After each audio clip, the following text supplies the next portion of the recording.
আসসালামু আলাইকুম। আপনারা কেমন আছেন? আজ প্রথম রমজানের প্রথম ইফতারিতে আমি তৈরি করলাম, এটা হচ্ছে চিড়া আমার জন্য, এটা বুশি তুকমা, এটার শরবত, এটা হচ্ছে আনারসের জুস, এটা হচ্ছে মালবেরি, এটা হচ্ছে পেঁপে, গাজর, আর এটা হচ্ছে বিভিন্ন মশলা দিয়ে আমি ছোলাটাকে মাখিয়েছি।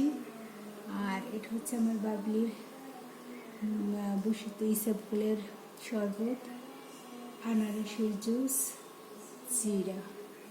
এদিকে আজকে আম্মু এবং বাবলি ইফতার করবেন। সব হোমমেড খাবার, বাহিরের কোনো কিছু না। এটুকুই আজকে আমি মা এবং আমার সিস্টারের জন্য তৈরি করেছি। এখন ইফতারের সময় হয়ে গেছে, তাড়াতাড়ি ইফতার করব। আল্লাহ হাফেজ, আপনারাও ইফতার করেন। আসসালামু আলাইকুম।